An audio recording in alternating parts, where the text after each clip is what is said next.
राम कृष्ण हरी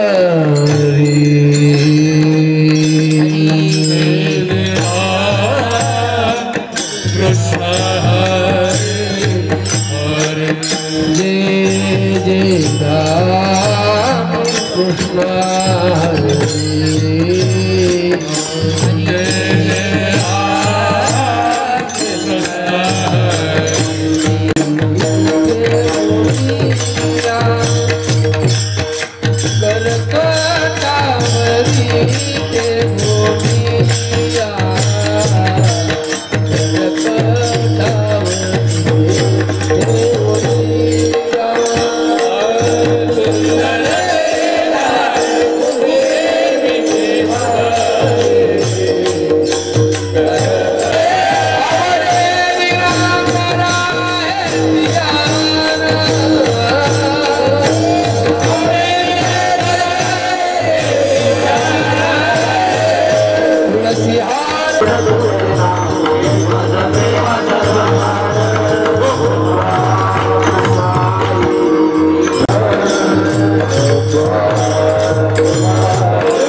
गती अधो गती मनाची ही युक्ती गती अधो गती मनाची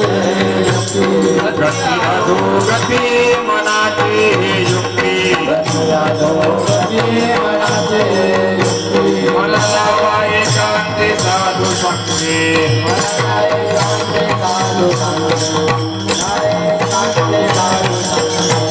जतना करा जतना करा जतना करा जतना करा धावते सैरा उडालते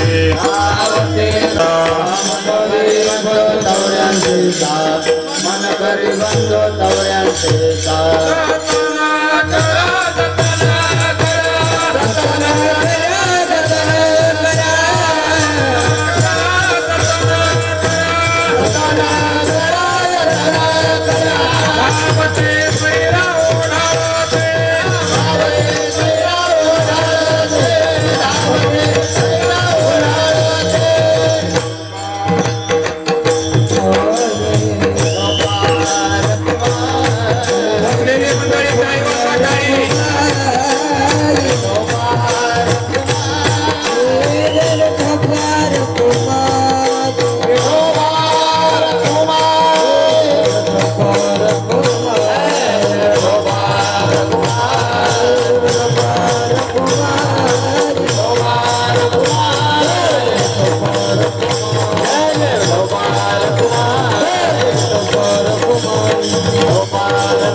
मनाची हे युक्ती मन लाभा एकांती साधू संगी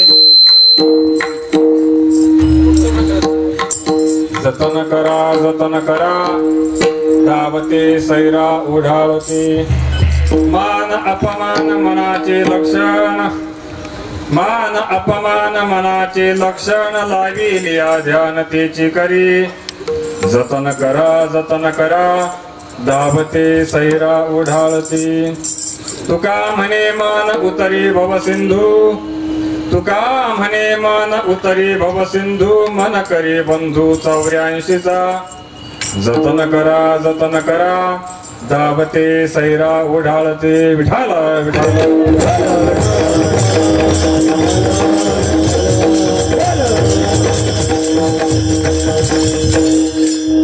समचरण सरोजम सांद्रणीलांबुदाभम जगननिहित पाणी मंडनम मंडनानां तरुण तुलसीमाला कंदरम कंजनेत्रम सदैवलः संविठ्ठलं चिन्तयामि पांडुरंगा करू प्रथम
करू प्रथम नमन दुसरे चरण संताचिया त्यांच्या कृपादानी कथेचा विस्तार बाबाजी सद्गुरु रासितुका नमो सद्गुरु तुकया ज्ञान दीपा नमो सद्गुरु सच्चिदानंद रूपा नमो सद्गुरु भक्त कल्याण मूर्ती नमो सद्गुरु भास्करा पूर्ण कीर्ती जयांची केली स्मरण होय सकळ विद्येचे अधिकरण तेचे वंदो श्री चरण श्री गुरूंचे ते नमस्कारोनी आता विठाला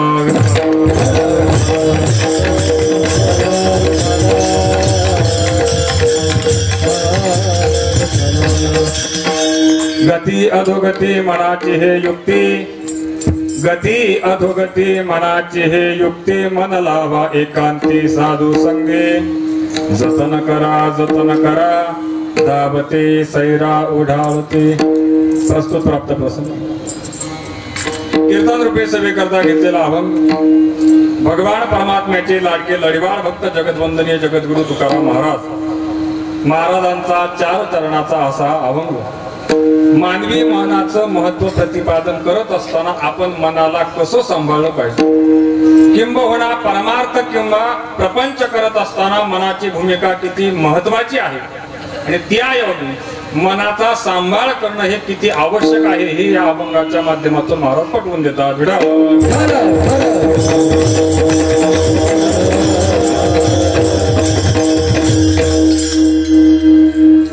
सेवेला प्रारंभ करण्यापूर्वी भक्त्याचं कर्तव्य असतं परिहार द्यायचा तो येण्याप्रमाणे श्री विठ्ठल रुक्मिणी आध्यात्मिक वारकरी शिक्षण संस्थेअंतर्गत चालू असलेला हा श्री विठ्ठल चरित्र कथा नेहमीपासून पत्करून या ठिकाणी महाराजांची विनंती वजा सूचना आणि पंढरीच्या पांडुरंग परमात्म्याच्या दरबारामध्ये सेवा करण्याचं भाग्य हे फार थोड्या लोकांना प्राप्त होत असतं आणि तो मनुष्याच्या जीवनातला फार मोठा अलौकिक असतो आणि तो वाया जाऊ द्यायचा नव्हता म्हणून एवढा त्रास सहन करूनही ही सेवा स्वीकारली.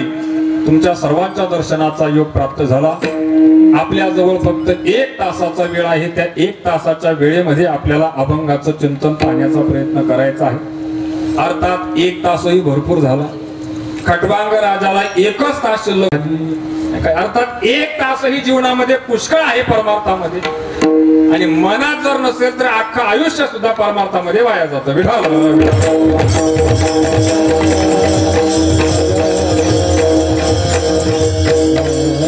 अभंग सर्वांच्या पाठातला परिचयातला असेल अथवा नसेल परंतु शेवटच्या चरणावरून हा तुकाराम महाराजांचा एवढं तरी कळलं. 2 गोष्टी आपल्या पक्क्या फेट असतात डोक्यात. शेवटच्या चरणावरून अभंग कोणाचा हे ओळखायचं आणि दुसऱ्या चरणाला ध्रुपद मानायचं. एवढ्या 2 गोष्टी सर्वसामान्य लोकांच्या डोक्यामध्ये फिट असतात परंतु तसं नाही. बऱ्याच लोकांना असं वाटतं अभंगाचं दुसरं चरण म्हणजे अभंगाचं ध्रुपद असतं. असं ज्या चरणामध्ये सिद्धांत वाक्य सांगितलेलं आहे ते चरण त्या अभंगाचं ध्रुपद असतं. कधी कधी ते पहिलंही चरण असू शकतं, कधी कधी ते 16वं चरण असू शकतं. पांडुरंगा करू प्रथम नमन सगळे नमन म्हणतात. या अभंगाचं ध्रुपद काय आहे? ही वाट गोमाटी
नाही.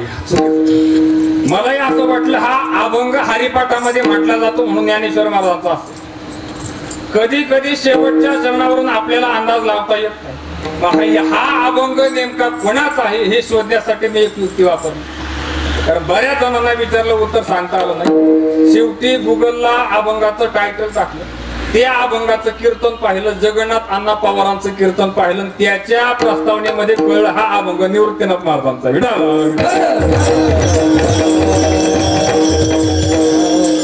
बाकीचं जाऊ द्या, किमान शेवटच्या चरणावरून आपल्याला हा अभंग तुकाराम महाराजांचा आहे एवढं आपल्याला कळलं.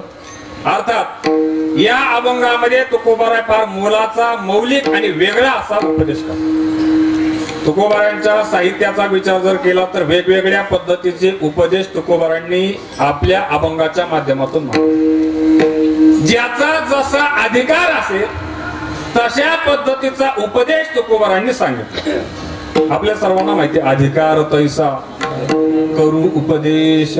ज्याचा जसा अधिकार असेल तसा उपदेश केला. परंतु या अभंगामध्ये जगद्गुरु तुकोबारांनी आपल्या मनाच्या संबंधाने उपदेश केलेला आहे की बाबांनो, माणसाच्या जीवनाची गती म्हणजे उत्कर्ष आणि अधोगती म्हणजे अवनती ही मानवी मनावर अवलंबून आहे. म्हणून त्या मनाला जतन केलं पाहिजे, जतन केलं पाहिजे. अत्यंत विक्षिप्त असं मन आहे, ते सैरा वैरा कुठेही धावतं. त्या मनाची ओळख पटवण्यासाठी तुकोबारांनी त्याचे लक्षण सांगितले. मान, अपमान आणि एखाद्या गोष्टीचं ध्यान लावल्यानंतर तीच क्रिया करणं हे मनाचं लक्षण आहे. त्या मनाचं सामर्थ्य प्रतिपादन करत असताना तुकोबाराय सांगतात, या मनाला जर तुम्ही सांभाळलं तर हा 84 लाख योनीमध्ये गरके मारण्यापासून तुम्हाला वाचवू शकतो. आणि मनाला जर सांभाळलं नाही, मन करी बंधू 84चा. विठाल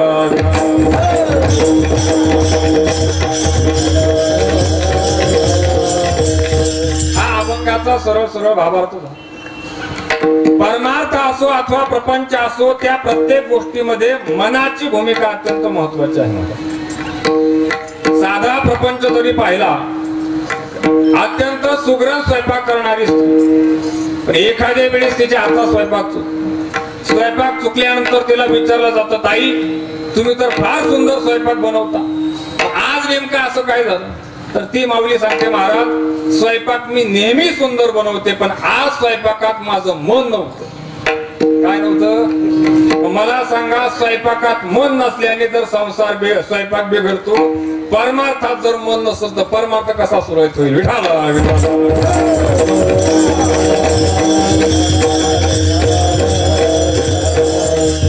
ही मनाची जी अवस्था ही परमार्थामध्ये कारक आहे. परमार्थामध्ये लक्षात ठेवा, प्रपंचामध्ये व्यवस्था महत्वाची असते आणि परमार्थामध्ये अवस्था महत्वाची असते.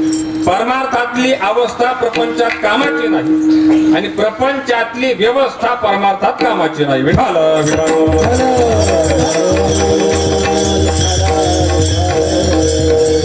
एखादा गडगंज श्रीमंत आहे, कोट्याधीश आहे, अब्जाधीश आहे, पंढरपूरच्या वारीला आला. वारीला आल्यानंतर चंद्रभागेचं स्नान केलं. चंद्रभागेचं स्नान झाल्याबरोबर आपण काय करतो? पाया पडे जेवण. तो म्हणू लागला, अजिबात जमणार नाही. पाट्याकडे 150 एकर जमीन आहे, 7 बंगली आहे, अब्जाधीश आहे, हा पट्ट्या कोणाच्या पायाला वाकणार नाही. प्रपंचातली व्यवस्था प्रपंचामध्ये महत्वाची आहे, परमार्थात काही कामाची नाही. लक्षात ठेवा. आणि परमार्थातली व्यवस्था ही प्रपंचात कामाची आहे. साधू कितीही मोठा जरी झाला तरी त्याला प्रपंचामध्ये फारसा मान भेटत नाही, कारण तो पारमार्थिक अवस्थेत असतो, परंतु प्रापंचिक व्यवस्थेमध्ये तो नगण्य असतो. विठाल विठाल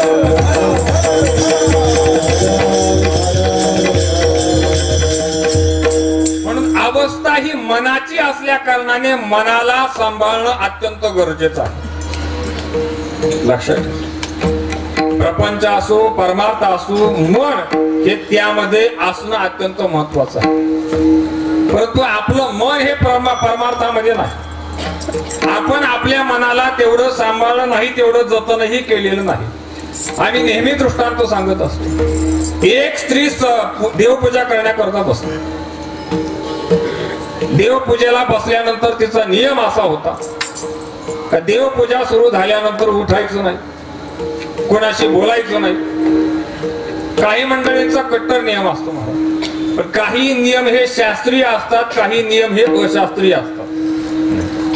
नवरात्रामध्ये 9 दिवस चप्पल घालायची नाही हा नियम मला कोणत्याही ग्रंथात आढळला, पण माणसं नवरात्रामध्ये 9 दिवस पायात चप्पल घालत नाही आणि दसरा झाला रे झाला का तीच चप्पल पायातली काढतात आणि त्याच चप्पलीने घरातल्या बायकोला हाणतात. 9 दिवस पायात चप्पल घालायचे नाही, 9 दिवस त्या ठिकाणी अन्न ग्रहण करायचं नाही, 9 दिवस मौन धारण करायचं.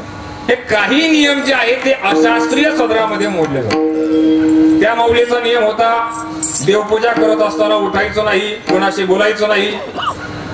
पूजा झाली, जपाची माळ घेतली, जपाची माळ जपत असताना तिचा मंत्र चालू होता, रामकृष्ण हरी रामकृष्ण हरी रामकृष्ण हरी. तेवढ्या तिच्या 2 सुनांचा संवाद तिला ऐकू लागला. धाकटी सून थोरल्या सुनाला म्हणू लागली, ताई आज कशाची भाजी करायची? थोरल्या सुनाने विचारलं काय भाजीला? सांगितलं भाजीला दुसरं काही नाही, फक्त वांगी आहे आणि कोबी आहे. वांग्याची भाजी करायची की कोबीची भाजी करायची? सासू म्हणू लागली घरात मी जिवंत असताना हे कोण ठरवणार? त्यांचा संवाद चालू होता, वांग्याची भाजी करायची की कोबीची भाजी करायची? सासूचं चालू होतं, रामकृष्ण हरी रामकृष्ण हरी, वांग्यापेक्षा कोबी बरी, रामकृष्ण हरी. चित्त नाही नाम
त्याच्यात ते लोकांच्या चपात्या बनवल्या, परंतु मनात शिव्या देत होती.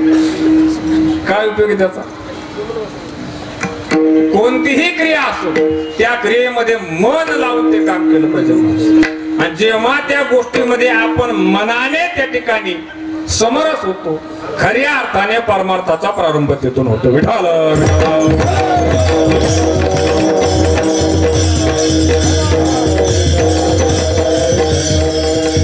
परमार्थामध्ये तुम्ही मनाने कुठं आहेत हे महत्वाचं आहे.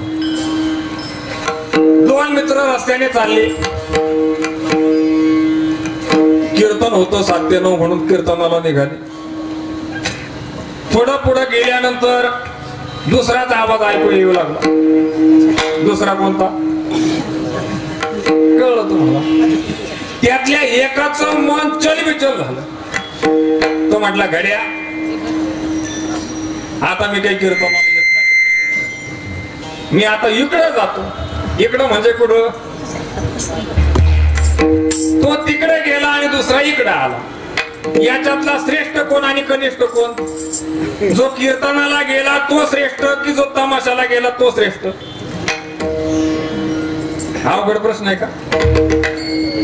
अहो कीर्तनात बसलेला माणूस चांगला का तमाशाला गेलेला माणूस चांगला? हा कीर्तन एवढं तर लक्षात राहू. पण गंमत अशी झाली, जो कीर्तनात बसला ना त्याने निम्म कीर्तन झाल्यानंतर विचार केला उगाच आपण कीर्तनाला जोडीदाराबरोबर गेलो असतो तर मस्तपैकी लावणी पाहिजे असती, वग ऐकला असता. हा हा काय तो नाच, काय ती ढोलकी. चिंतन कशाचं करू लागला? तमाशाचं चिंतन. बसलाय कुठं? कीर्तनामध्ये. जो तमाशात गेला होता तोही विचार करू लागला काय आपलं दुर्दैव आहे. कुठून आपल्याला बुद्धी फिरली ना विचार सुचला. आपला मित्र मस्तपैकी कीर्तनात बसला असेल, कीर्तन श्रवण करत असेल, भगवंताचं भजन चालू झाल्यानंतर हाताने टाळी वाजवत असेल, मुखाने भगवंताचं नाव घेत असेल, आपल्याला कुठून जर बुद्धी सुचली ना आपण तमाशात येऊन बसतो. आता मला सांगा नक्की कोण कुठं होत? कीर्तनात बसलेला कीर्तनात होता, तमाशात बसलेला तमाशात होता नाही. मग तेवढ्यात त्या दोघांचंही वेळ भरली. यमदूत त्यांना न्यायला आले. यमदूत न्यायला आले. यमदूतांबरोबर विष्णुदूत न्यायला आले. यमदूताने कीर्तनात बसलेला उचलला आणि विष्णुदूताने तमाशात बसलेला उचलला. लोक म्हणू लागले काय महाराज तुमच्या परमार्थाचं कौतुक सांगता, कीर्तनात बसून सुद्धा यमदूत आणि हा पट्ट्या तमाशाला तरी विष्णुदूत. मग त्याला सांगितलं बाबा नो तसं नाही. मग कसं? जरी हा शरीराने कीर्तनात बसला होता तरी मनाने चिंतन मात्र याचं कशाचं चालू होतं? तमाशाचं चालू. आणि ही व्यक्ती जरी तमाशात बसली होती तरी त्याचं मनाचं चिंतन हे कीर्तनाचं होतं. म्हणून परमार्थ हा मनावर अवलंबून असतो. म्हणून मनाचा उपदेश आहे. विठाल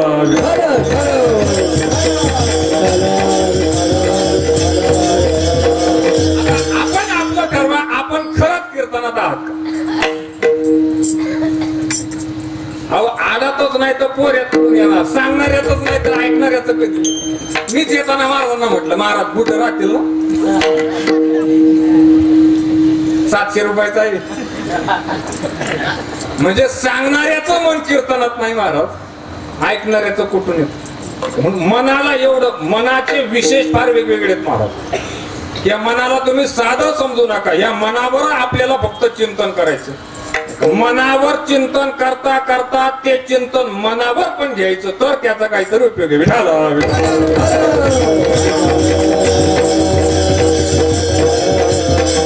फार महत्वाची गोष्ट आहे.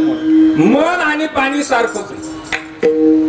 मन आणि पाणी सारखंच आहे. दोन्ही जर गढूळ असेल ना तर कधीच तळ दिसणार नाही. आणि दोन्ही जेव्हा शांत असताना तर तळ दिसतो. मनही धावतं, पाणी धावतं. दोघांनाही बांध घालण्याची आवश्यकता असते. पाण्याला बांध घातला तर ते संथ होतं आणि मनाला जर बांध घातला तर ते संत होतं. विठाल विठाल. परमार्थ कशासाठी करायचा महाराज? फक्त मनाला बांध घालण्यासाठी परमार्थ करायचा. दुसरं परमार्थ करण्याचं काही कारण नाही. कारण आपलं जे काही मन आहे ते मन एवढं बलवान आहे, एवढं बलवान आहे. या मनाला आकळणं भल्या भल्यांना जमलं नाही. विष्णूला जमलं नाही, भगवान विष्णूला. ब्रह्मदेवाला जमलं नाही, भगवान शंकरला जमलं नाही. श्रीमद भागवत पाहत भल्या भल्यांना जमलं नाही तर आपल्याला कसं जमल? म्हणून त्याच्यासाठी विशेष प्रयत्न आपण केला पाहिजे. हे तुकोबारांच्या लक्षात आलं म्हणून तुकोबारांनी आपल्याला मनाचा उपदेश केला. विठाल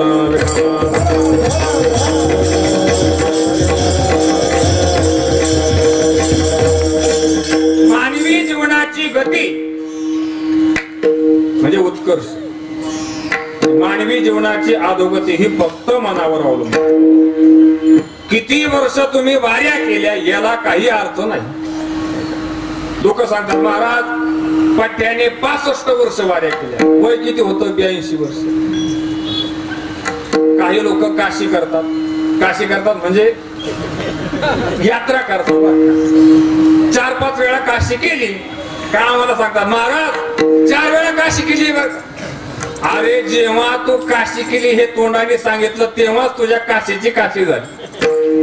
आपण केलेलं सत्कर्म आपल्या तोंडाने कधी वादायचं नाही. विठाल विठाल.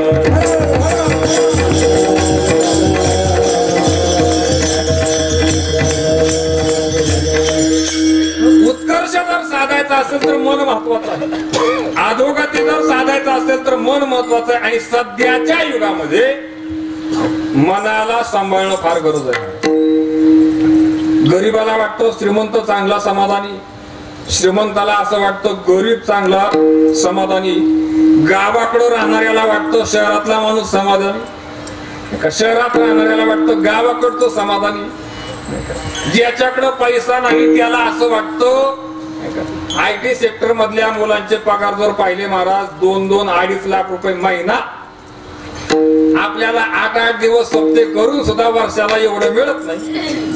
तेवढं त्यांना एका महिन्यात मिळतं. आपल्याला असं वाटतं 2-2.5 लाख रुपये पगार, काय मजा असं, काय आयुष्य असं, काय समाधान असं. परंतु 2 महिन्यानंतर त्यांना एकदा मानसोपचार तज्ञाकडे जावंच लागतं. कशासाठी? बॉदरेशन असतं मनावर. आणि ते मन एवढं खंगलेलं असतं ना, त्या मनाला व्यवस्थित करण्यासाठी 2 महिन्याची अपॉइंट त्या सायकॅट्रिस्टची घ्यावी लागते. पैसा भरपूर आहे पण मन समाधानी नाही. ज्याच्याजवळ पैसा नाही परंतु समाधान आहे. एका विद्यार्थ्याला सहज म्हटलं, अरे बाबा अभ्यास कर. नुसता लोळत बसला होता. आता काही विद्यार्थी असतात, काही सकाळी 5 वाजता उठून मृदुंगाची प्रॅक्टिस करतात, काही उठून दुसरीकडे कोपराला शोधतात, म्हणजे गुरुजींना आपण सापडणार नाही. असं कोपऱ्यात बसले, इथं नाही ना कोणी. कधी कधी महाराज एवढी पंचायत पडते ना, त्या शिर्डीच्या जवळ नपावडी म्हणून गाव आहे, तिथं मी भागवत कथा करत होतो. आणि त्या धुंदुलीचं चरित्र सांगता सांगता सहज बोलून गेलो. काही काही माणसं नावाप्रमाणे नसतात नाही का, आणि सहज बोलता बोलता नाव शांताबाई पण भांडायला लागली का कुत्र्याची आली. आणि खरंच त्या गावामध्ये एक शांताबाई होती. नुसती शांताबाई नाही महाराज, एवढी द्वार शांताबाई होती, तिने खासदार पळून लावला होता. आता विचार करा, जिने खासदाराला जुमानलं नाही ते माझ्यासारख्या लुंग्या संघाला काय. दुसऱ्या दिवशी भगवद्गीता घेतली महाराज, शिवे देतच माझ्याकडे आली. आमचा गाणारा होता, त्यांनी बाहेरच्या बाहेर तिला थोपवलं. 2 दिवस अख्खी गावकरी मंडळी तिला शांत करीत होती.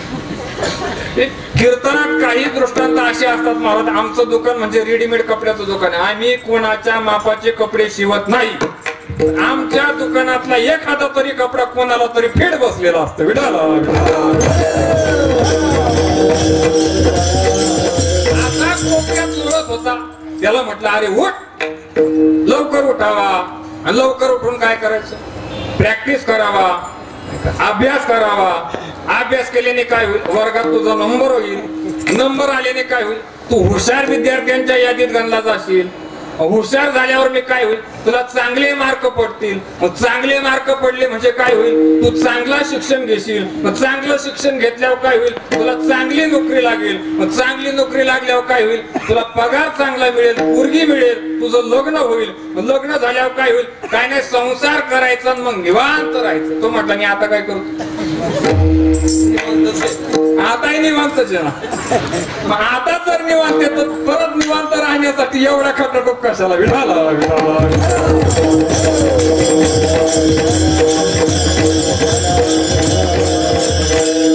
मनाला एवढं जपलं पाहिजे. हे गमतीशीर बघायला आपल्याला प्रत्येकाला असं वाटतं दुसरा माणूस फार समाधान, ऐकणाऱ्यांना वाटतं कीर्तनकार फार समाधान, कीर्तनकाराला वाटतं वाजवणारा फार समाधानी. तुम्हाला वाटतं आम्ही समाधानी कारण आमच्या लोक पाया पाडतात, आम्हाला पाकिट देतात, आम्हाला मानधन देतात. पण तुम्हाला खरं सांगू, कालचं माझं अंतर झालं 450 किलोमीटर. आजचंही रात्रीचं अंतर 450 किलोमीटर. मला सांगा 800 किलोमीटर. बरं ड्रायव्हर नाही, एकट्याने गाडी चालवायची. बरं वारी चालू, कोणाला आणता येत नाही. एकट्याने गाडी चालवीत यायचं, कीर्तन करायचं, परत मागं निघून जायचं. मला सांगा मूळव्या झाल्याशिवाय राहील का महाराज?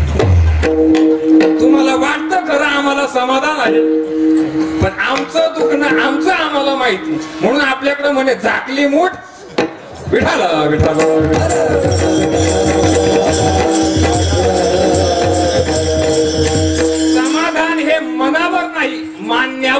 अवलंबून आहे. आपण जर मानलं तर समाधानी आहोत आणि नाही मानलं तर आपल्याला सगळं मिळूनही आपण असमाधानी. विठाला विठाला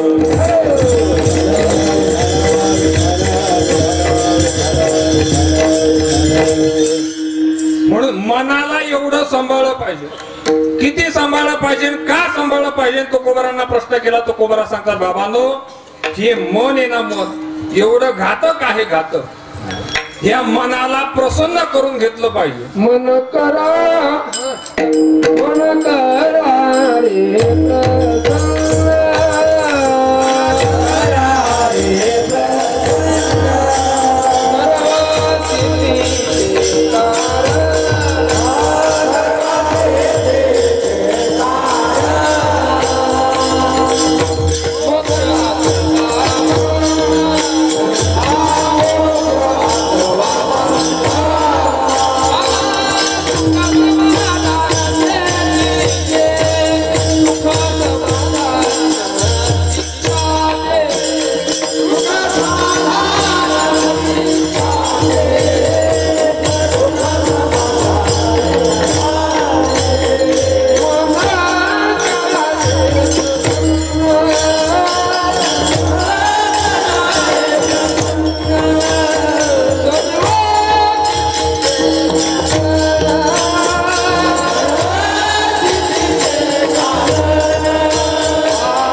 बाबा सांगायचं, तरुण साधक जर असेल, तरुण साधक, त्या तरुण साधकाने शक्यतो वृद्ध व्यक्तींच्या सहवासामध्ये राहावं. म्हणजे मनावर नियंत्रण राहतं. लक्षात ठेवा, कारण हेच वय असतं महाराज खऱ्या अर्थाने दगा देण्याचं. मन कधी दगा देईल सांगतात. भल्या भल्या ब्रह्मदेव स्वतःच्या पुरीच्या पाठीमागे लागला. पाडीला फाशी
मनाचा विश्वास धरू नका. कधी मन तुम्हाला दगा देईल. बऱ्याच जणांना दगा दिला महाराज. भगवान शंकराला दगा दिला, ब्रह्मदेवाला दगा दिला. अत्यंत सत्शील असणारा आजमे त्याला सुद्धा मनाने दगा दिला. फार विस्तारित कथा बघा हे, परंतु सांगायला आपल्याला वेळ. हे मन सांभाळणं फार अवघड आहे. भल्या भल्यानं जमलं नाही. म्हणून बाबा सांगायचे तरुण साधकाने आपलं साधक जीवन हे एका वृद्ध तपोनिष्ठ महात्म्याच्या सानिध्यामध्ये व्यतीत करावं, म्हणजे त्याचं मन त्याला दगा देत. अशा महात्म्यांच्या सानिध्यामध्ये ज्यांचं जीवन घडलं ते खऱ्या अर्थाने घडले, आणि जे बिघडणाऱ्यांच्या संगतीत राहिले. पण आम्ही बिघडलो, मनाला सांभाळलं पाहिजे महाराज. हे मन कुठं स्थिर राहू शकतं, कुठं शांत राहू शकतं. मन लावा एकांती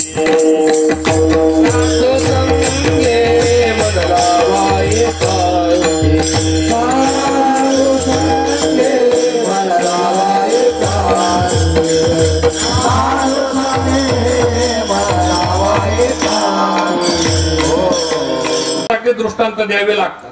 पण दुर्दैव असं माणसं दृष्टांत डोक्यात ठेवतात, सिद्धांत टाकून देतात महाराज. घेण्यासारखी गोष्ट आपण घेतच नाही. सगळ्यांचं इथं बऱ्याच आमच्या तरुण भगिनी आहेत, भरपूर आहेत. मला सांगा बरं, चायनीज पदार्थ बनवण्याचे क्लासेस कुणी कुणी केलेत? मी कशाबद्दल बोलतो? टाकून द्यायचं आणि घ्यायचं हे आपल्याला कळालं पाहिजे. परवा त्या मुसळगावला आमच्या पालखीचं दुपारचं जेवण होतं. त्यांनी फोन केला, महाराज तुमच्यासाठी काय बनवायचं? म्हटलं मस्तपैकी कांद्याची पातळ पात करा आणि करडईचा ठेचा करा. आताच्या पोरीनं जर करडईचा ठेचा करायला जर सांगितला तर वरवंटा घेतील आणि सांगणाऱ्याचा ठेचा करते. ते म्हणतील हा काय प्रकार आहे? चाकवताची भाजी माहिती नाही, आंबाड्याची भाजी माहिती नाही. महाराज काय माहिती आपल्याला? नाही का? हरभऱ्याचा घोळा आता जुनी माणसं आहे म्हणून कळतो आपल्याला. ह्या गोष्टी आपल्या आरोग्याला हितकारक आहे त्या कोणालाही शिकावाशा वाटत. जे आपल्या आरोग्याला अपायकारक आहे ते शिकण्याचा किती 8 तास असतो. चाऊमिन बनवतील, बर्गर बनवतील, पिझ्झा बनवतील, आमक बनवतील, तमक बनवतील. जे शिकायची आपल्याला गरज आहे, जे आपल्या मनाच्या जवळ पाहिजे ते आपण आणत नाही. आता पहा, ही मुलं परमार्थामध्ये आहे, किती गोड दिसतो त्यांना पाहिल्यानंतर. आता ही मुलं कीर्तनामध्ये नाचताना यांचं ऐश्वर्य पहा, आणि तुमचं एखादं डीजे वर नाचताना त्याचं ऐश्वर्य पहा. कोणाचं ऐश्वर्य गोड वाटतं महाराज? मग अशीच कोणीतरी म्हटली, महाराज काय मुलं नाचतात, काय मुलं नाचतात, पोरांची आरती ओवाळावी असं वाटतं. त्याला म्हटलं मग काल्याच्या दिवशी खरंच ओवाळा, आणि खरंच आरती ओवाळण्यासारखं. म्हणजे मन यांचं सुरक्षित राहील यांची गॅरंटी देऊ शकतो. एक लक्षात ठेवा, आम्ही बऱ्याच संस्था काढलेल्या आहेत आणि संस्थेमध्ये आपला मुलगा कीर्तनकार होण्यासाठी, पखवाद्या होण्यासाठी, गायक होण्यासाठी अजिबात टाकायचं नाही. ही अपेक्षाच करायची नाही की संस्थेत टाकलेला मुलगा कीर्तनकारच झाला पाहिजे. संस्थेत मुलगा फक्त याच्यासाठी टाकायचा की तो चांगला राहिला पाहिजे. तुम्हाला मुलगा कीर्तनकार हवा की चांगला हवा? म्हणजे कीर्तनकार चांगले नाहीत असं माझं म्हणणं नाही. कीर्तनकार चांगले नाहीत असं माझं म्हणणं नाही. तसंच सगळेच कीर्तनकार चांगले असंही माझा दावा नाही. विठाला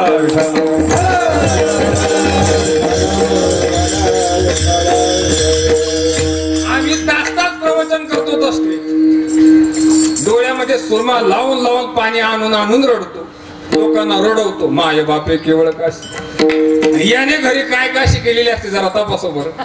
हा लोकांना सांगतो सगळं तीर्थाची धुरी, जे का माता पितरे.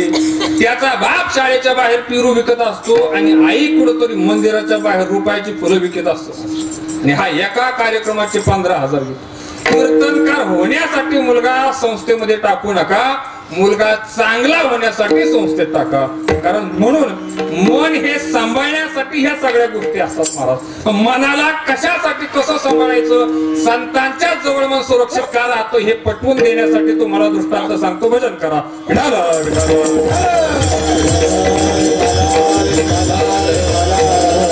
एका गावात एक म्हातारी राहत होती. दृष्टांत म्हटला की आपल्या चेहऱ्यावर लगेच कवटळली.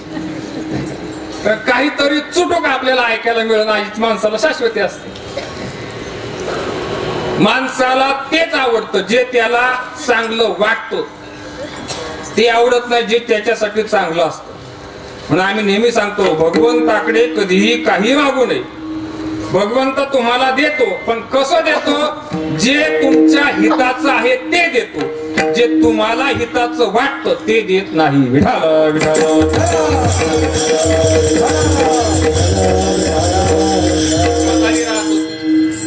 नवरा लवकर मेला, मुलबाळ झालं नाही, भाऊ नाही, बहीण नाही, कुणी जवळचं नातेवाईक नाही, एकटीच म्हातारी. 70-72 वय झालं, मोलमजुरी करायची, खुरपायला जायची. जुना काळ 40 वर्षापूर्वीचा, 45 वर्षापूर्वीचा. आता काय रोज असेल त्या काळात महाराज बाबांना माहिती. त्या काळात काय कसं विनिमयाचं साधन किती होतं, मूल्य, विनिमय मूल्य आणि आताचं विनिमय मूल्य फार फार भेद आहे. ते रोजाला जायचे आणि रोजाला जाऊन जाऊन रोजंदारी करून करून करून करून तिने भलं मोठं गाठुड कमवलं होतं. 35,000 रुपये तिने त्या काळात कमवले. किती? 40 वर्षापूर्वी 35,000 रुपये. एक दिवस गंमत अशी झाली, कुणीतरी एक इसम लग्नाची पत्रिका घेऊन त्याच्याकडे आला. मावशे, मी आमच्या आमच्या गावातून आलो. कोण रे बाबा तू? अगं तुझ्या आमक्या आमक्याचा तमक्या तमक्याचा फलानाचा बिस्ताराचा मी. लांबचं नातं सांगितलं. कशासाठी आला काय नाही म्हटले, मुलाचं लग्न आहे. तेव्हा तू लांबची जरी नातेवाईक असली तरी तुला कोणी नाही, खास तुला पत्रिका द्यायला आलो नाही का. लग्नाच्या अगोदर 8 दिवस आणि लग्नाच्या नंतर 8 दिवस तू आलोच पाहिजे. म्हातारीने विचार केला, बरं आहे आपण अख्खं आयुष्य काबाड कष्ट केलं, आपल्याला कोणी लग्नाला बोलावलं नाही का, कधी कोणी बारीला बोलावलं नाही का, कधी पाचेला बोलावलं नाही. जाऊ म्हटली म्हातारी, 15 दिवस लग्नात मस्तपैकी मजा करू, गाठी बिटी होतील, जरा काहीतरी चेंज होईल. म्हणून माणसं चेंज वाटण्यासाठी कधीतरी जातात कुठंतरी आपला भाग सोडून फिरायला. आता तिला जायचं खरं उद्या, पण तिला आज प्रश्न पडला. आता पूर्वीच्या काळी काही बँका नव्हत्या. हे 30,000चं गठुड ठेवायचं कुठं? मनात विचार आला. मन फक्त लक्षात ठेवा, मन सोडून दुसरा काही विचार आपल्याला विचार करायचा नाही. तिने मनात विचार केला का हे 30,000चं गठुड ठेवायचं कुठं? एखाद्या बोकडं जर द्यावा महाराजाकडं तर तो कधीही त्या 30,000ची पंगत घालून मोकळा होईल. त्याच्याकडे द्यायचं नाही. सावकाराकडे द्यावं तर तो कोऱ्या कागदावर आपला अंगठा घेईल आणि परत ते पैसे आपल्याला मिळणार. बरं, पूर्वीच्या काळी धनानी भूमो म्हणजे 2 कुडं लपून ठेवलं जायचं जमिनीमध्ये. पण चोरांना माहिती की धन हे जमिनीत पुरलेलं असतं, म्हणून चोर काय करतील, अख्खी भुई खणून काढतील. म्हातारी माणसं फार हुशार असतात. आपल्याला फक्त असं वाटतं त्यांना कळत नाही, पण त्यांच्या इतकं आपल्याला सुद्धा कळत नाही. एवढी हुशार असतात, एवढी हुशार असतात. उगाच दृष्टांत येईल, पण तेवढा वेळ आपल्याला नाही. 8:30 वाजले, अर्धा तास आपल्याजवळ फक्त आहे. म्हातारी हुशार होती. म्हातारीने डोकं चालवलं. काय डोकं चालवलं? चूल होती, चूल. म्हातारीने त्या चुलीतली राग बाहेर काढली. मांजरासारखी चूल अशी उकरली. ते 30,000चं पुणकं त्या चुलीत पुरलं. त्याच्यावर राख लुटून दिली. त्याच्यावर चांगल्या काडक्या रचल्या, ठेवल्या काडक्या, आणि त्याच्यावर तवा पालथा घातला. म्हातारी म्हटली, आता चोर काय, चोराचा बाप जरी आला तरी त्याला रुपया सुद्धा मिळणार. गेली निर्धास्त मनाने म्हातारी. 15 दिवस म्हातारीने लग्न एन्जॉय केलं. 15 दिवसानंतर तिकडून त्या पट्ट्याने म्हातारीला एसटी मध्ये बसवलं. म्हाताऱ्या माणसांचा एक गुण असतो, म्हाताऱ्या माणसांना दिवसभर जेवायला जरी नाही मिळालं तरी चालत, पण एक गोष्ट मात्र सारखी लागते, अमृततुल्य म्हणजे चहा.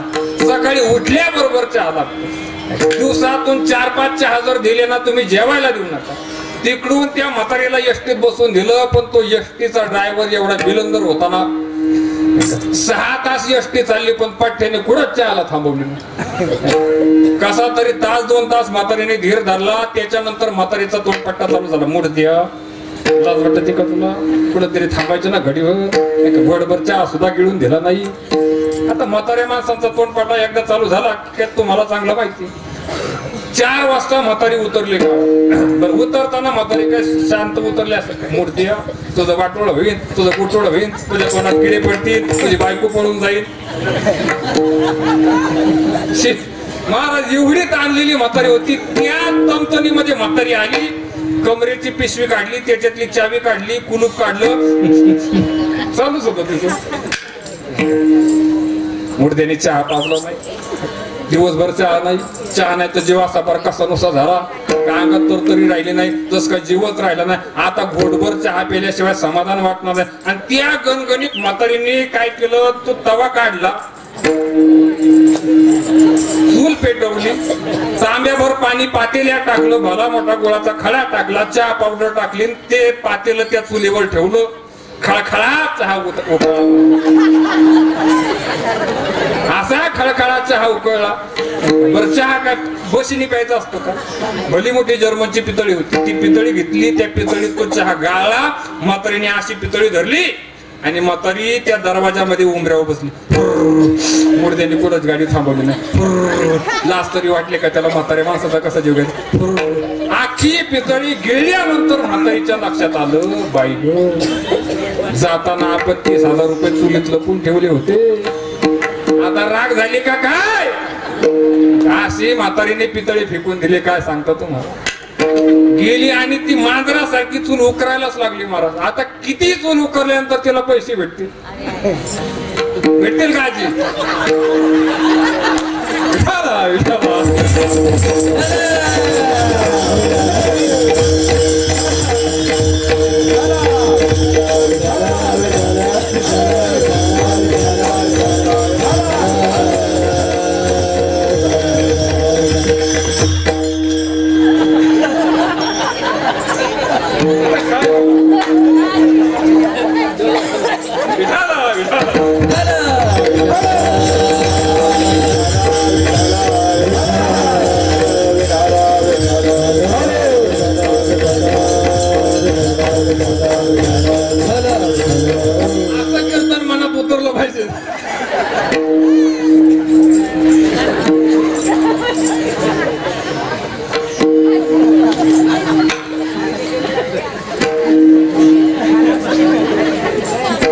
दृष्टांत संपला.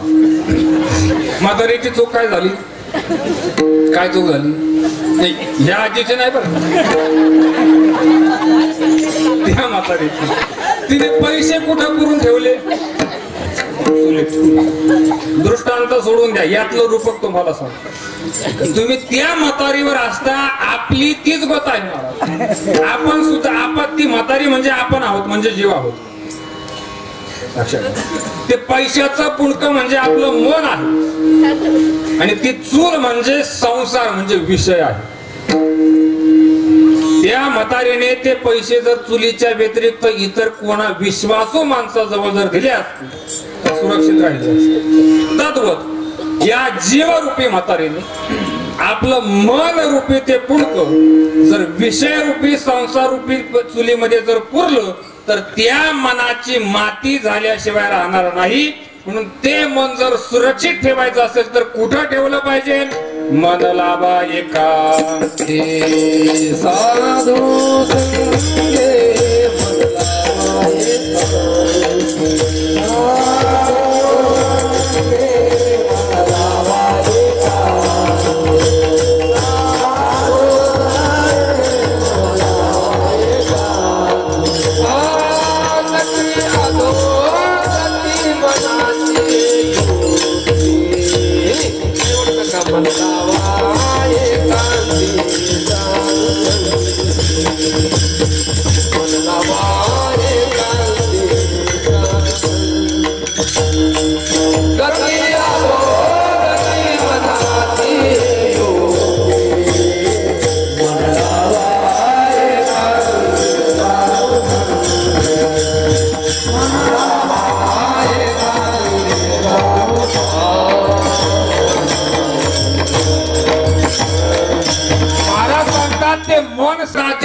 मन स्थिर राहू शकतं. लक्षात ठेवा, भगवंताच्या जवळ मन स्थिर राहू शकतं परंतु सुरक्षित नाही. तसं जर असतं तर मन लावा एकांती देवा संगे म्हटलं असतं तुकोबाराने. साधू संगे का? ज्यांनी मनाला ताब्यात ठेवलं, ज्यांनी मनाला सांभाळलं त्यांनाच मन कसं सांभाळायचं माहिती राहील. जो पखवात शिकला त्यालाच कीर्तनात पखवात कसा वाजायचा हे माहिती राहील. का ज्याने कधीच पखवाद्याला हात लावला नाही तो पखवाद्याला सांगतो असं वाजव ना, तुला कळत नाही. जमल का महाराज? जिनं काम उनं थाय मन हे ताब्यात ठेवलं. संतांच्या व्यतिरिक्त मन कुणाच्याही ताब्यात राहत नाही. होईल विसावा मनाते